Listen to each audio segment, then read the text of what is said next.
sciences politiques, diplômée de l'Institut d'études politiques de Paris, où j'ai soutenu ma thèse, qui avait été réalisée sous la direction du professeur Bertrand Badi, dans la discipline de relations internationales en sciences politiques.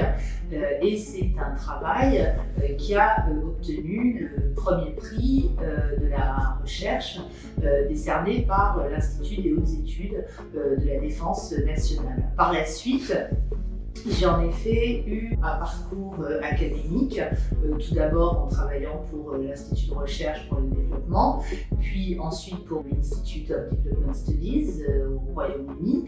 Et ensuite, j'ai trouvé important de confronter ma pratique universitaire qui portait spécifiquement sur les politiques de sécurité et de leur lien avec le développement et les dynamiques de paix, donc de les confronter à la pratique. Et donc j'ai voulu travailler dans une organisation multilatérale, ce qui avait d'ailleurs toujours constitué l'un de mes objectifs et l'une de mes aspirations. Et j'ai donc intégré l'Organisation internationale de la francophonie, où j'ai été responsable du programme maintien et consolidation de la paix pendant 5 ans. Et à l'issue de cette expérience, on m'a proposé de prendre la direction de l'African Security Sector Network, qui est donc une organisation qui travaille sur les questions relatives à la sécurité sur le continent africain.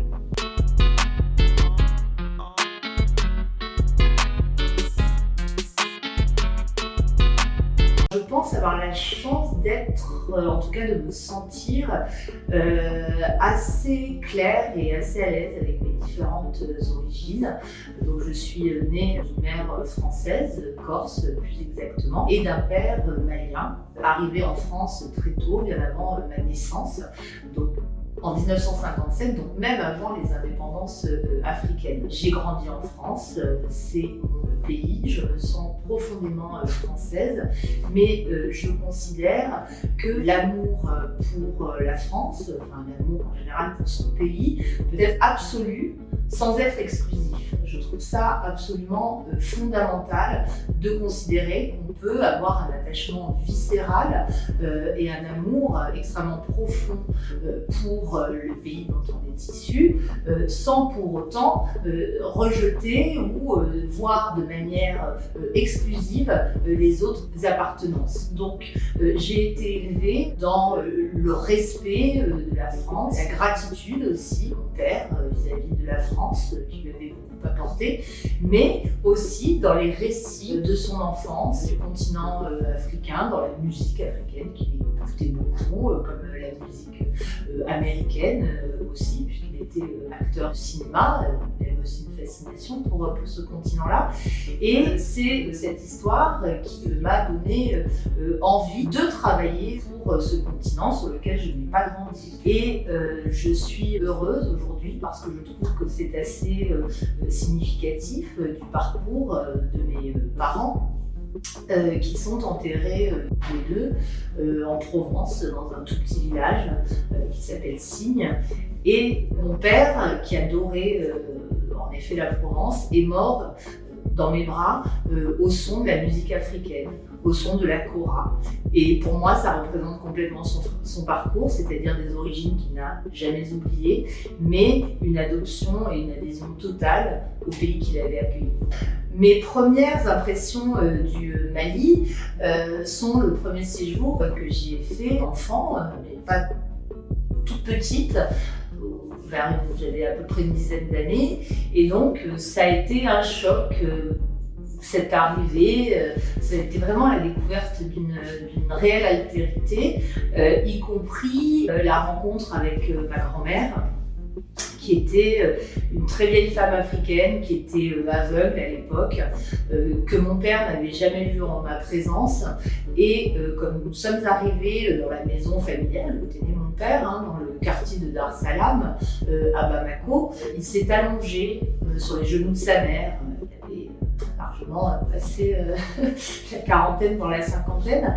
Et c'est la première image que j'ai eue de mon père allongé sur sa maman, très maigre, décharnée, allongé sur cette natte et dans cette cour pour en terre battue où pourraient par ailleurs plein d'enfants. Et d'autre part, la deuxième impression, ce sont justement tous ces enfants avec lesquels j'ai passé un séjour absolument fantastique, à m'amuser vraiment beaucoup tout au long de ce séjour. C'est aussi le choc de la pauvreté, le contraste avec ce que je pouvais vivre justement en France. Moi, j'ai grandi beaucoup avec ma grand-mère maternelle, qui était une grosse Corse, bien portante et très volubile. Là, comme je vous dis, ma grand-mère paternelle était très maigre. Je ne pouvais pas échanger avec elle puisqu'elle ne parlait que bambara. Moi, je ne parle pas bambara. Et ce contraste n'a pas forcément immédiatement été évident à vivre, mais c'est vraiment par le biais de ces amitiés enfantines que j'ai nouées tout de suite sur place que j'ai vraiment senti un bien-être en étant là-bas. La troisième chose qui m'a frappée, je me souviens avoir vu un petit enfant très handicapé en fait, puisqu'il avait perdu toute sa joue. Et il devait avoir mon âge et c'est quelque chose qui m'avait frappée. Et dernière image, ce sont les sodas qu'on fabriquait à l'époque, qui malheureusement n'existent plus, je crois, parce qu'à chaque fois que je retourne ma vie, je les recherche, qui étaient fabriqués dans des très jolies bouteilles, avec des très jolies étiquettes, qui avaient des goûts extrêmement variés, à la pomme, à la cerise, à la fraise. Et je me suis toujours demandé pourquoi le Mali n'avait pas pu exporter cette boisson que je n'ai jamais retrouvée ailleurs.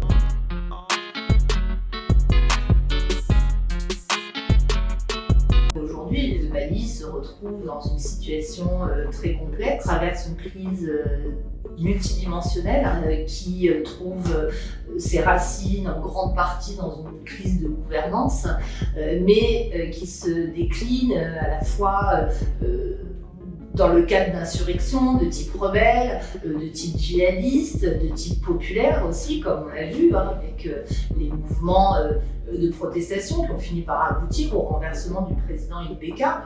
Donc on s'aperçoit que la situation est difficile, mais moi je crois beaucoup à la capacité des Maliens d'inventer aussi leurs propres solutions.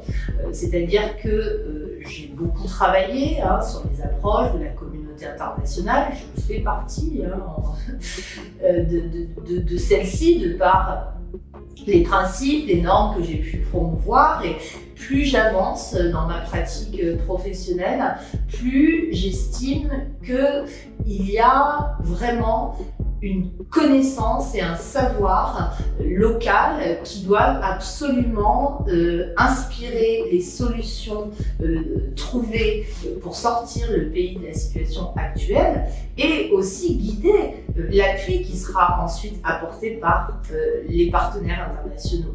Mais je pense que malheureusement aujourd'hui on est dans la situation inverse et ça explique en partie l'impasse dans laquelle on se trouve.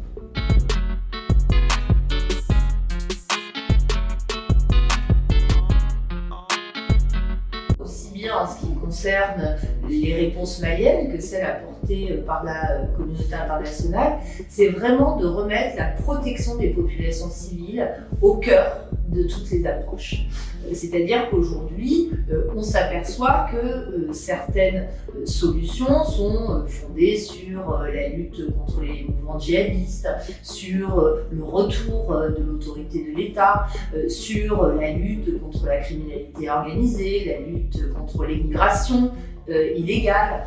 Je pense aujourd'hui que si l'on considère la problématique de la sécurité dans son ensemble à travers la protection qu'il faut apporter aux populations dans un cadre respectueux à la fois de l'état de droit et d'autre part des droits de l'homme, on obtiendra une situation qui permettra de répondre aux aspirations individuelles et collectives, c'est-à-dire y compris au niveau de l'État en matière de sécurité. Je pense vraiment que cette question de remettre les populations au cœur des réponses qui sont apportées, la question de leur protection et de ces populations et de leurs biens est absolument essentielle.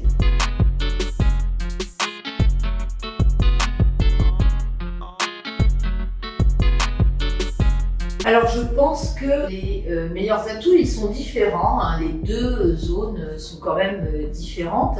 Il me semble que l'Afrique de l'Ouest a d'ores et déjà démontré sa capacité à sortir d'un certain nombre d'ornières.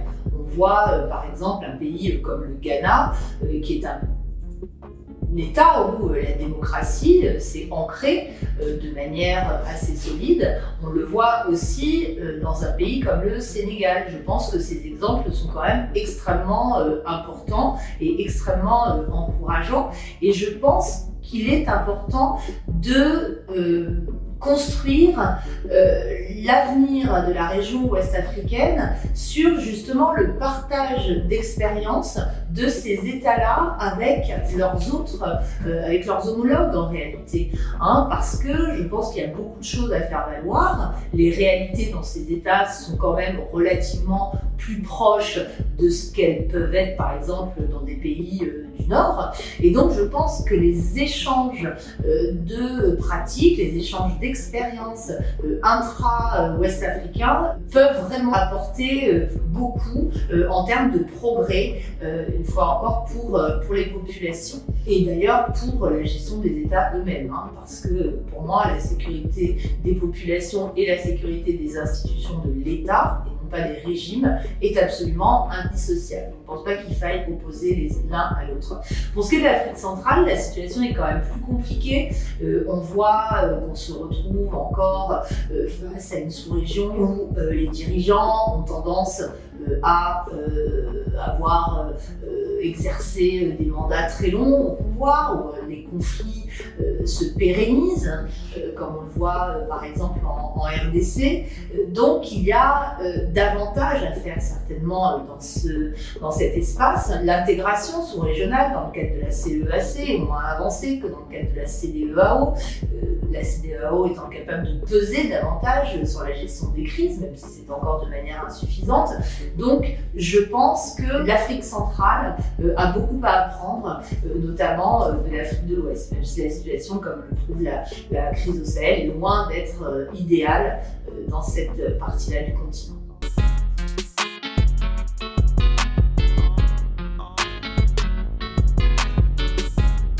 Ça dépend ce qu'on entend par menace globale. Aujourd'hui, on est face à une crise globale, qui est cette crise sanitaire, et jusqu'ici, l'Afrique s'en sort extrêmement bien, de manière très intéressante. C'est même le continent qui, contre toute attente, s'en sort le mieux au niveau de la planète en termes de nombre de morts. Alors, il y a évidemment différentes explications. Moi, je ne suis pas épidémiologue, donc je ne me permettrai pas de rentrer dans le détail de celle-ci, mais je pense qu'il est important de reconnaître que les États africains, dont on critique beaucoup la gouvernance, les politiques publiques, à commencer par moi, ont pour le coup, dans cette situation-là, fait preuve de capacité d'anticipation, de capacité de responsabilité avec les moyens limités dont ils disposaient, et je pense que c'est quelque chose qui est extrêmement encourageant. Ils ont su aussi construire manifestement sur leurs expériences antérieures ou actuelles en matière de lutte contre les maladies ou certaines épidémies. Par ailleurs, la façon dont l'Afrique pourra faire valoir sa propre vision, y compris d'un point de vue stratégique, en renouvelant sa pensée en matière de sécurité, sera quelque chose de très important à mon avis.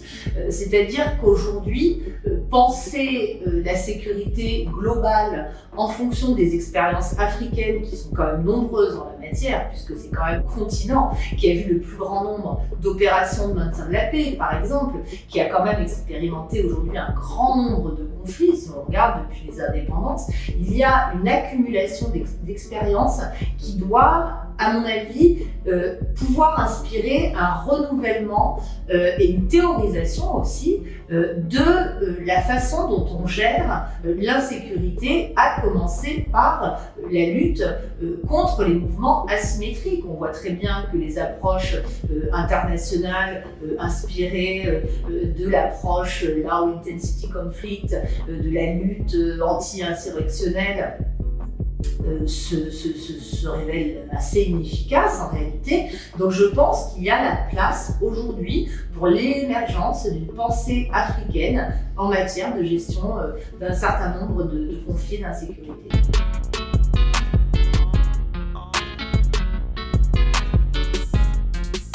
Oui, mais les populations, c'est trop globalisant pour moi de le penser comme ça.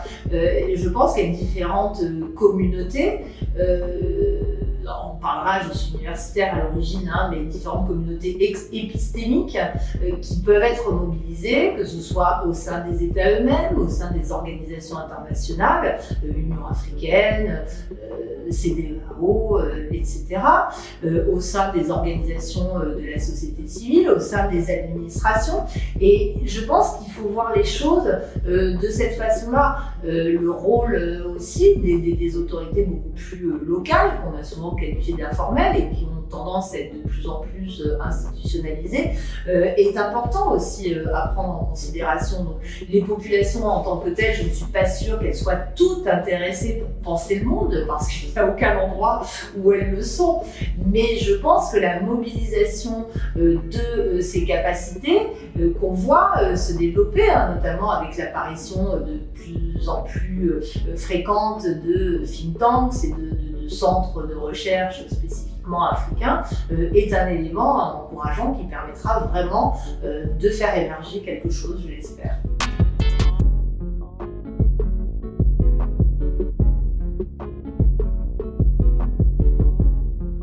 On est, une fois de plus, obligé de regarder, de répondre à cette question en fonction des différents environnements.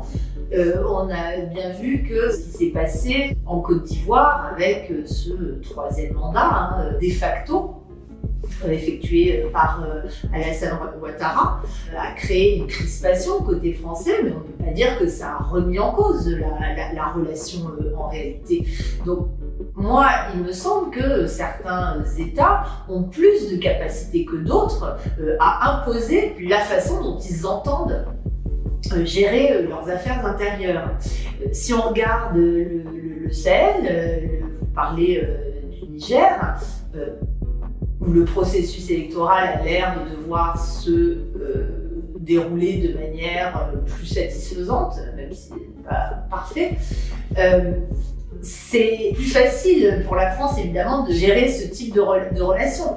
En revanche, pour moi, l'immense test aujourd'hui, c'est la relation et les décisions qui vont être prises en 2021 en ce qui concerne la gestion de la crise malienne, où on voit parfaitement bien qu'il y a un désaccord dans l'approche à retenir pour venir à bout de cette crise qui dure maintenant depuis 2012. C'est-à-dire que les autorités maliennes, non seulement les nouvelles autorités civilo-militaires issues du coup de force du 18 août 2020, mais aussi précédemment le gouvernement du président Ibeka, se sont inscrits dans une volonté de négociation avec les groupes armés radicaux issus du Mali lui-même, notamment avec leurs dirigeants, Yad Ghali et Amadou Koufa, conformément à des décisions qui ont été prises de manière collective, d'abord en 2017 dans le cadre de la conférence d'entente nationale, puis l'année dernière en 2019 dans le cadre du dialogue national inclusif, où les recommandations ont vraiment pointé la nécessité d'engager des pourparlers pour sortir de l'impasse actuelle. En revanche, la France affirme de manière assez claire, par la voix de sa ministre de la Défense, de son ministre des Affaires étrangères et plus encore de son président de la République, le refus absolu d'engager des négociations avec les groupes terroristes.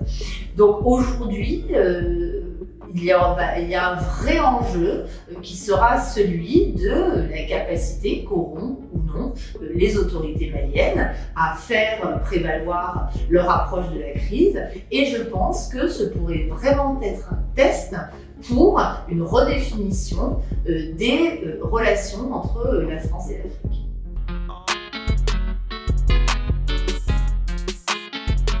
Sans hésitation, le docteur Denis Mukwege. vraiment sans hésitation, non pas parce qu'il répare les femmes, mais parce que c'est un grand humaniste qui est capable de penser un problème à l'origine médicale, qui constitue sa spécialité, de manière à la fois sociale, juridique, politique, qui démontre vraiment justement ce dont nous avons parlé précédemment, la possibilité d'inscrire dans une approche globale des problématiques très concrètes, y compris les plus atroces, puisqu'en effet, le viol comme arme de guerre ne peut pas être résolu uniquement par la réparation physique, mais demande aussi la mise en place de cliniques juridiques et la dénonciation aussi au niveau politique des pratiques qui sont à l'origine de ces atrocités.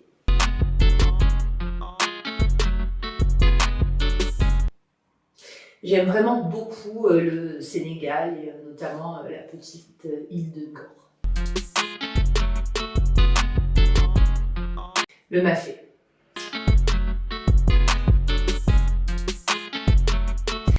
J'aime beaucoup le soleil qui se couche sur le fleuve Niger.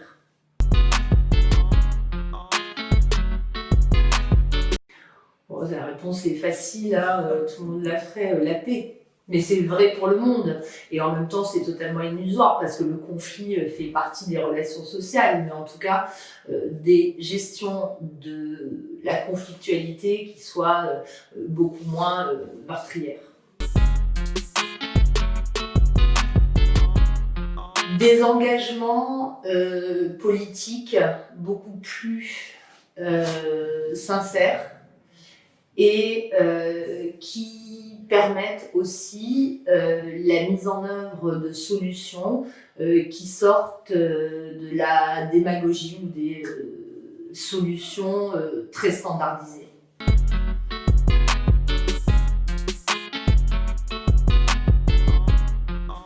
C'est la chose la plus importante dans ma vie, quel que soit le temps que je consacre à ma vie professionnelle.